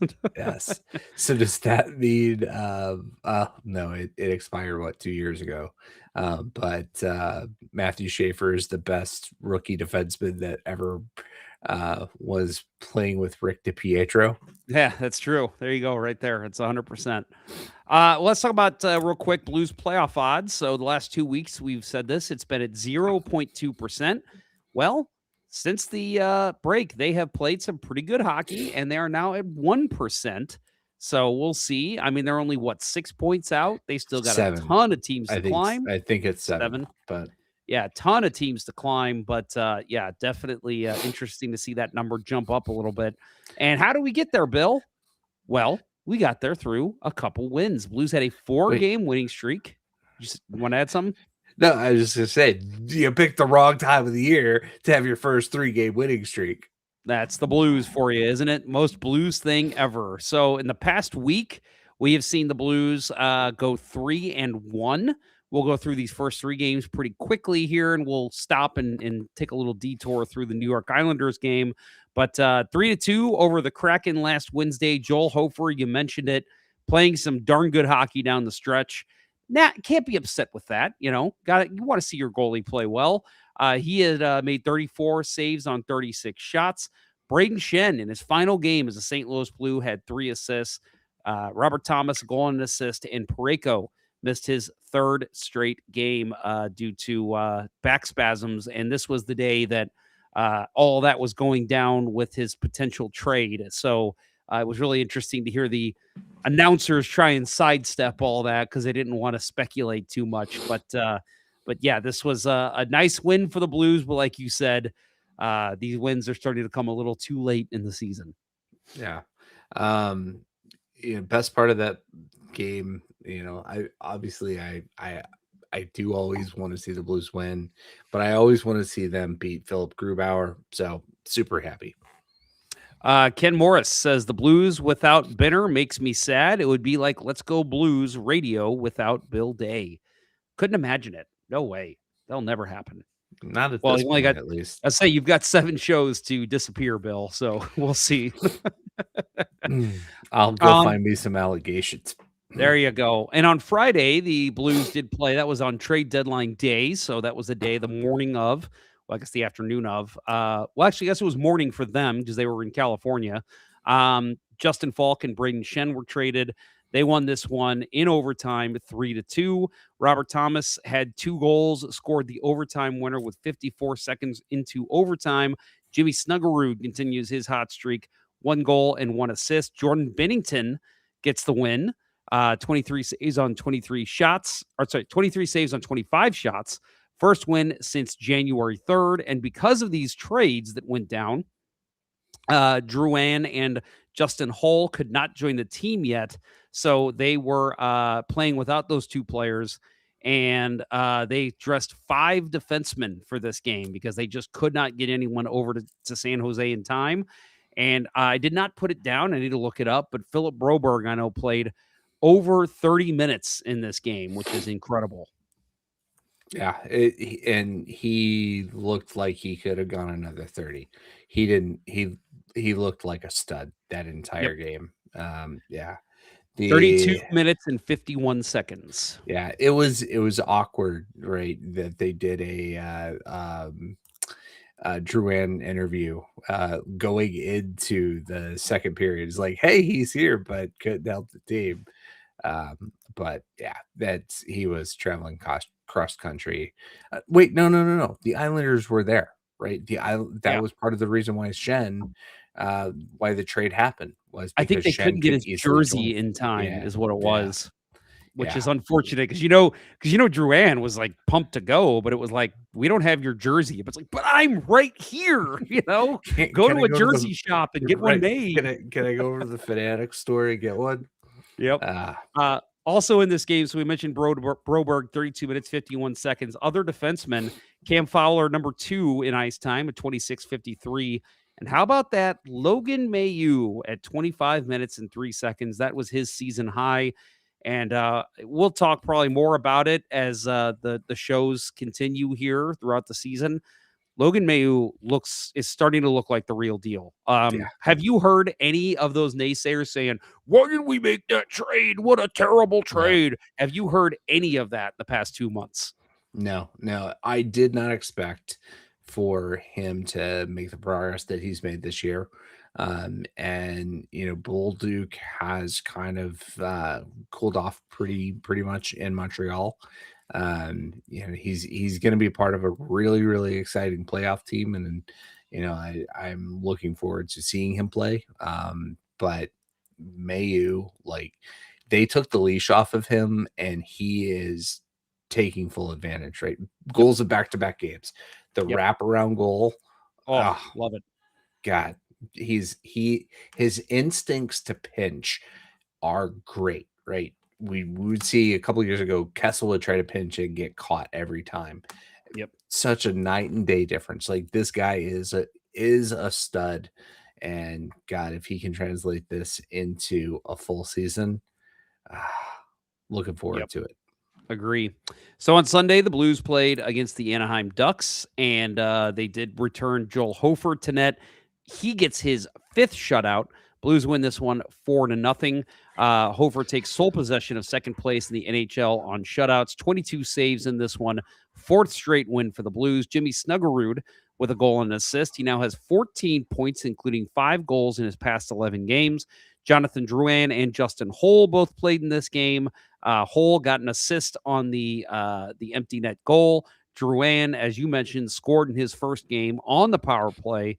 And interesting note on this one. So also Parayko, real quick, was out again with his back spasms, missed his 5th straight game. but the Blues have now won 11 of their past 12 games against the Ducks, including 6 straight at Honda Center. So doesn't matter how bad the Blues are and how good the Ducks are. Apparently the Blues can always beat the Ducks. Yeah, and the Ducks were the Pacific Division leaders going into this game. It on paper should have been a blowout, and the way Ville Husso played in that first period is like the Blues are throwing everything they have at them and can't beat them. It feels like this is when we get to the second period, the Ducks are just going to crack this thing open, and it went the other way. Just absolute best game I thought the Blues played all year. It was definitely up there. They played very, very well in this one. And it was one of those, and we're getting into the Islanders game here in a minute. It was one of those when they went up 3-0. I thought, oh no, here we go again. But they held it together and they played very well. Hofer, I mean, he made some nice saves, but he only had to make 22 saves in this one. So overall, I thought Blues looked very good, looked rejuvenated. I thought Friday it was more of a grind it out. We got to win this one. Come on, guys.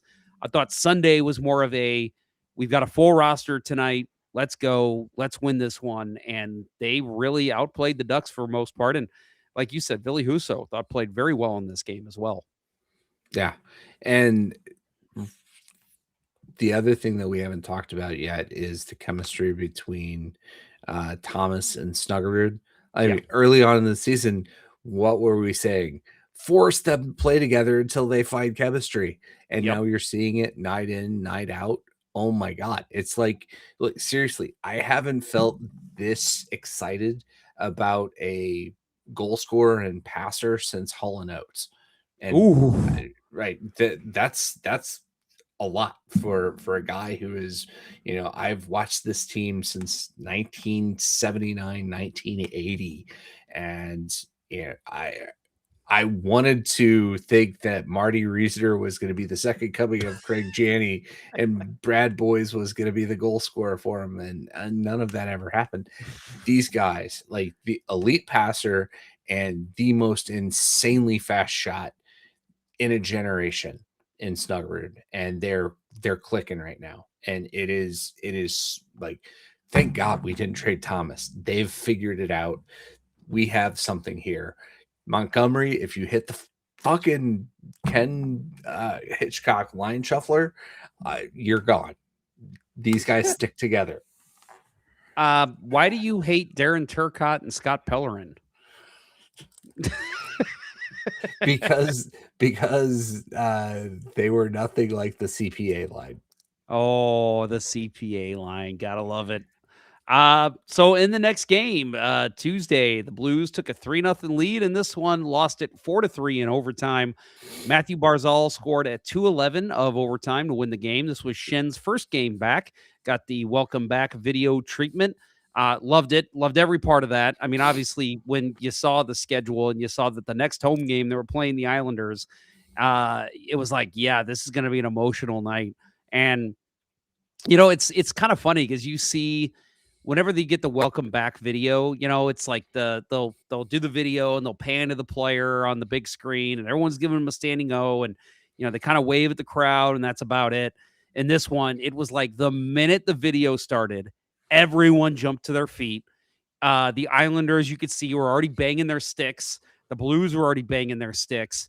And when they say, former Blues captain Brayden Schenn, he literally comes out and does a lap and waves and points to his chest, his heart. Dude, that is the closest I've ever come to crying over a hockey moment. Like that was very touching. Very nice work by the Blues staff. And I'm glad Brayden Schenn was able to get that moment, that kind of a closure moment, I think, for him. I mean, the fact that he still has his house here, he apparently slept in his own house that night. Yeah. Very cool to see him still get that moment so close to being traded. Yeah. Part of me was like, this feels way too soon for the reunion game and the au revoir. But I think had I been in the stands, I would have broken down in tears. I was close and I was sitting on my chair over here. It was one of those that I wished FanDuel would have shown the videos that they were showing on the Jumbotron, because before the game they showed the one-timer that sealed the deal in Game 7 against the Bruins. The setup from Tarasenko in the third period. Yeah, that was when I knew the Blues were going to win the Stanley Cup that year, right? And had that been played on, had I been in the crowd to see that on the Jumbotron and that moment, I would have been in tears. Yeah. So in this game, Snuggerud again, a goal and 2 assists in this one. Robert Thomas, 2 assists. Joel Hofer, 46 saves on 50 shots. Unbelievable game for him. Played very well. Didn't get help late, and the Islanders just turned it on. Did want to mention Theo Lindstein made his NHL debut in this one, had an assist in 13 minutes and 39 seconds of ice time. Otto Stenberg also returned for his first game since the Olympics. Registered no points in 12:59 of ice time. And there was a disallowed goal in this one, which if you heard Patrick Waugh or really anybody who was commenting on this game, Patrick Waugh, by the way, head coach of the Islanders, for those who didn't catch that, they basically said that was the momentum changer, was the fact that this goal was called back. Logan Mailloux was offside. And it's kind of funny because they were even talking about it on the broadcast, Bill, that when that goal went in, instantly Patrick Waugh is going like this to, calling off Ilya Sorokin, telling Dave Rittich, hey, get the hat off, get ready to go out there. And then he gets word, hey, you should review that. That might be offside. Hang on. And then when they announce no goal, you see Rittich doing the throat cut motion to Sorokin. Hey, stay in there. Look at that. And Sorokin pitches a shutout the rest of the way, and the Islanders end up pulling it out. Yeah, it's that was a game of pure emotion, and that moment was what the Islanders needed. 4-0, game's over, and Patrick Waugh is. I respected everything he did last night. As a player, my favorite player of all time, Patrick Waugh. As a coach, he hasn't earned it yet, but how he handled last night and how he handled Brayden Schenn. Oh. Have I showed you that before? I don't think I've seen that before. That's the thing of beauty. There's actually so for those on the podcast, it's literally one of those giant dolls that came out in like the mid 2000s ish. 1997 is what it says. Okay, this came out in 97. And it's a Patrick Waugh in his Avalanche gear, and it's very cool. I still got it in the box. So that is Patrick Waugh in his Avalanche gear with his Canadiens pads. Yes, it is. Yep. And so my buddy gave this to me real quick. I'll tell this story. So when I turned, so we were getting together for my birthday. He shows up and he's holding this, and I guess he saw it at some thrift store or at Slackers or something, and he hands it to me and he goes, "This is for your birthday." He doesn't normally get me gifts. And I was like, I mean, this is really cool. Don't get me wrong. But I was like, I'm interested what your thought process was here. Why are you giving me a Patrick Waugh doll? And he goes, well, it's for your 33rd birthday. And I looked at him and I go, yeah, that's a really good gift if I was turning 33. And he goes, you're turning 33. And I said, no, I'm turning 34 today. And he's like, no, you're not. And I'm like, let me go find a mini legacy doll. Well, what I said was, I go, you better have a Reed Lowe doll back there for me. He's like, I can't believe it. I thought you were 33. And I'm like, nope, I'm 34. And he's like, well, damn. I go, well, I'm still keeping the doll. Like, it's freaking awesome. That is too funny. Yep. So anyway, this was the third loss of the season for the Blues, in which they led in a game by 3 goals. The others were the 6-4 loss to the Red Wings on October 26th when they led 4-0, and then the 6-5 loss to the Predators on February 2nd after they led 5-1. That was the game Bill and I both said that was where we believe this team was a draft lottery team, because you cannot go be up by 4 goals twice in a season and lose both those games. And then I found this interesting because I thought, man, they have blown so many leads. And I just did a quick Google search. I found a website, very interesting. They got some interesting stats on there. It's called champsorchumps.us. Have you ever heard of that site before, Bill? I have not. It is, I'm fairly certain it's just a fan-run site, but they've got crazy stats for all the major sports and different seasons, and one of those is most blown leads. So I don't want to say this is 100% factual because I don't know, but this seemed right to me when I saw it. According to champsorchumps.us, the Blues are now tied with the Chicago Blackhawks for the most blown leads in the NHL this season. According to the site, the Blues have blown 21 leads this season, which does not seem high. It seems like it should be high, but I actually thought seems like it's a lot higher than that.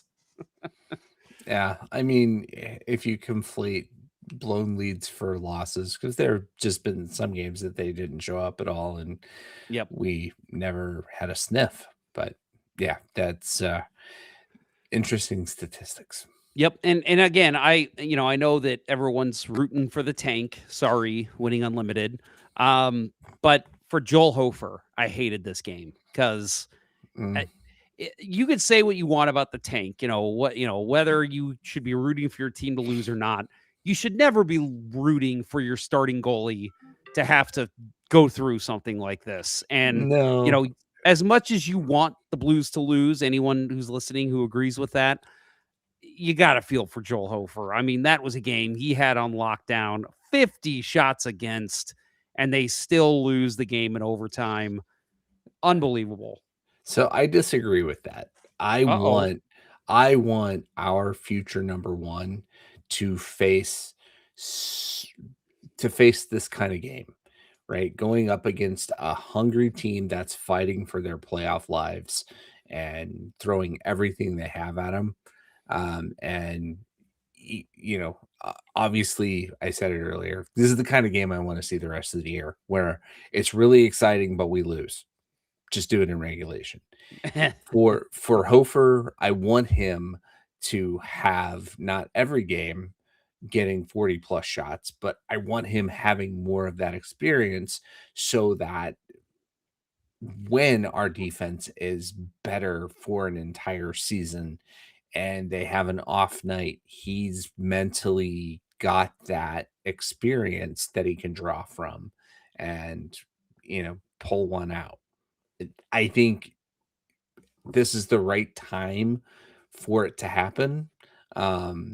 It should never happen in men's league. I'll tell you that damn much. And if it does, you're finding yourself a new goalie.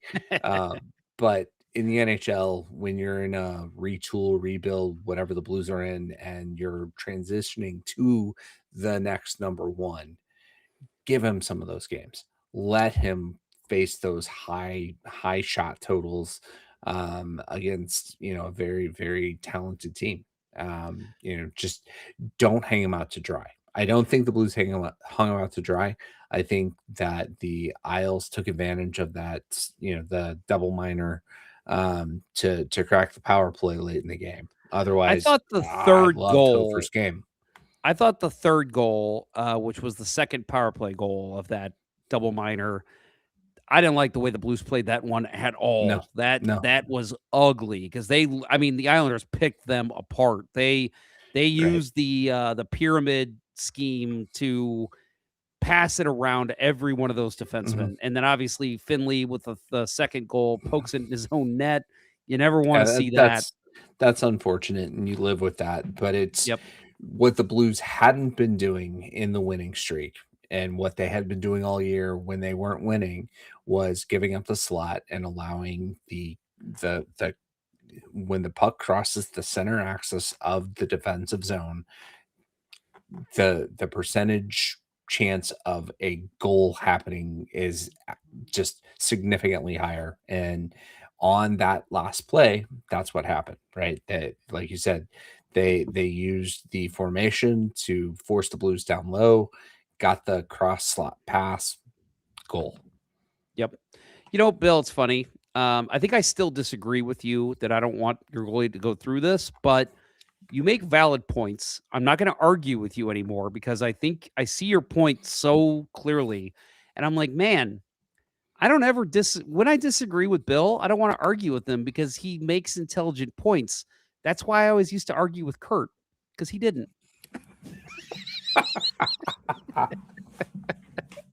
Boom! Take that, Price, and you can't defend yourself. He's unable to defend himself. He's gonna pop on right now and be like, "That's right, bastard." Right. Facebook comment. He's on his way home. From his God, I hope hustle. he hears that. Facebook I hope he hears comment that. coming in. Yep.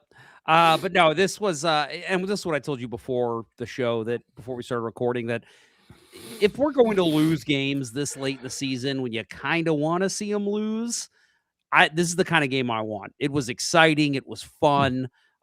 So many, I mean, the exciting goals that we saw, the Snuggerud goal was a thing of beauty.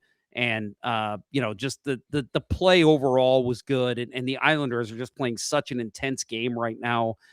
This was I want to say their 6th win out of their last 8 games or something. So they're playing at a very high level. And I just, if you're going to see losses, give me the excitement. I want to see them play better in overtime. The play where Kyrou took the puck and was circling and he dropped it right at the blue line for Broberg with the guy right on him, and he ends up going offside on overtime. I'm not even going to fault Broberg. That was a horrible play by Kyrou. That's the kind of thing that I want to see erased from this team, that type of play. And then also with the overtime goal, Kyrou just backing into his goalie, giving Barzal all that room. That kind of stuff needs to be corrected. But I will say, seeing them lose the game does make me say, okay, well, we didn't get 2 points. Maybe we'll, be able to still get a very high draft pick. And Joe Schmo in the chat, I'm with Bill. Good individual performances from key guys, no points. Yes, I'll go with that. I'm with you. Yeah, it's you don't want to develop a losing culture, so you want your good guys to have learning experiences. I as much as I'm not on the trade Kyrou bandwagon, I think you want him on a team where he doesn't have to be in the defensive positions that he always winds up in. So a couple years we rebuild, and he hasn't gotten any better defensively. You're gonna want to be trading for that kind of guy. So let's just hang on to him. I'm all for that. I don't know. I think this team is give other guys, some opportunity in overtime. Don't force Kyrou out there for 2 shifts, especially if he makes a bonehead play at the offensive blue line. Like that was maddening for me. And I saw people on social media saying, oh, Broberg, you got to keep that in the zone or at least take it all the way back. I'm like, he was in an impossible situation. And yes, maybe they're right. He shouldn't have tried to keep it in, maybe just circle it back. But the Blues had pressure. They had, I think it was Thomas down low. He was trying to keep it in the zone. I get it. That's just a play Kyrou can't make. You can't just drop it at the blue line with a guy attacking. At least send it around the boards and hope your other forward gets to it. Bring it outside the zone. Do whatever you can do. That was the one thing he should not have done, because I feel like he really screwed his teammate. Yeah, and got another shift out of it. Yeah, I didn't like that either. Should not have been out there after that. If I'm Montgomery, I'm saying, okay, Kyrou, maybe we'll see you in the shootout if it goes that far. Right. They bench him at the inopportune times. You're not going to play. You're not going to play the second period of a blowout game. We're going to throw out you there in overtime after you make a boneheaded error. Yeah, right. Agree. Well, next up for the Blues, they will play Thursday tomorrow night, 6:00 in Carolina. Friday, March 12th, they will play at 7:00 versus Edmonton here in St. Louis. And the next 2 will go on the road.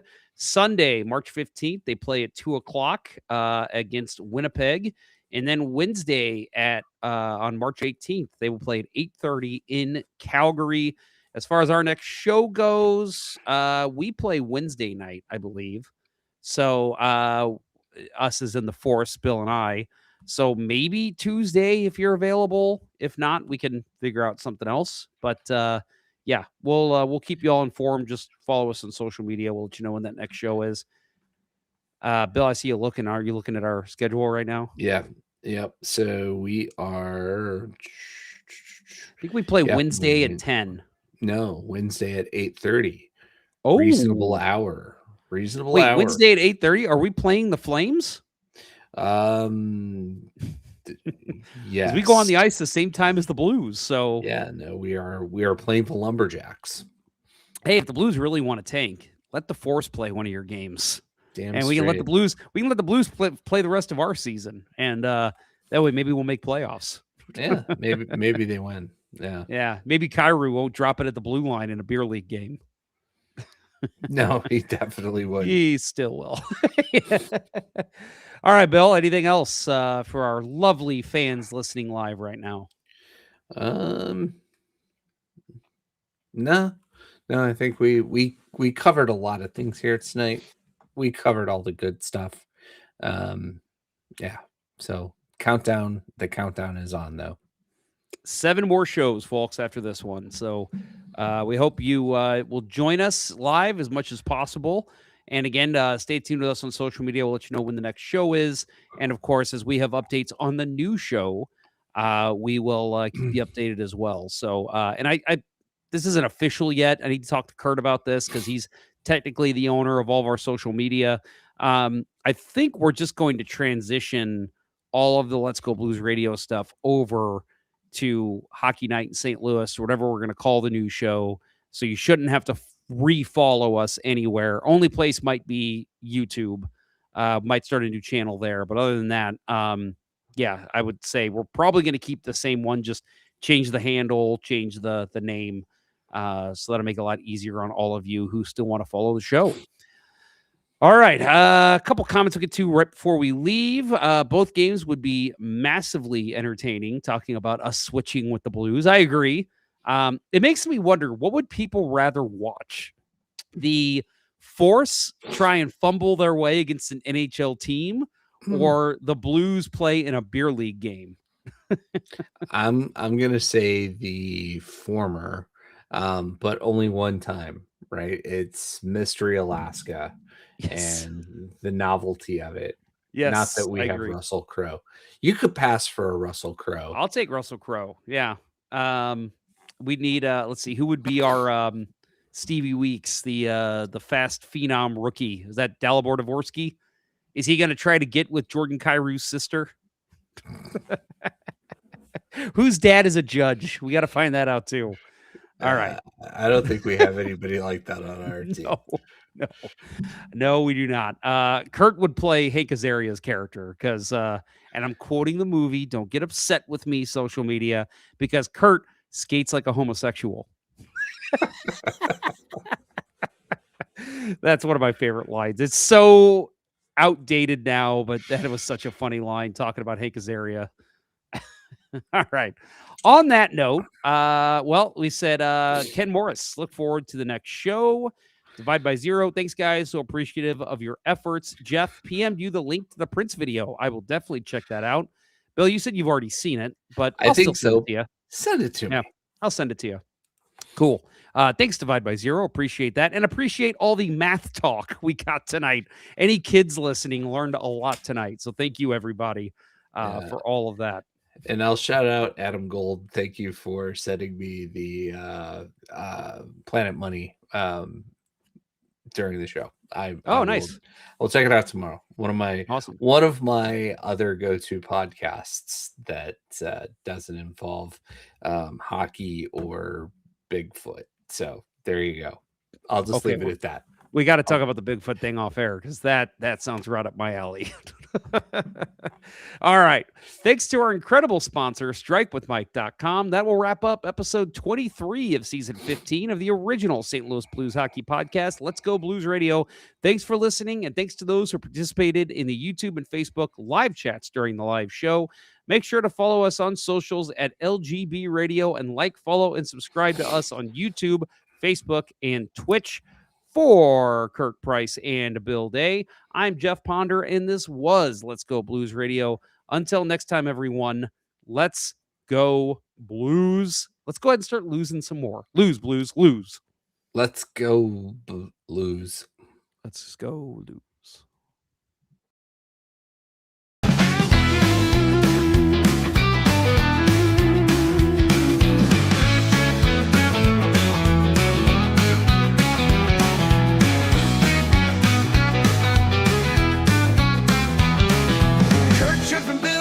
TV talking St. Louis Blues hockey, moving fast, can't catch the beat. Skates on fire, ice on defeat.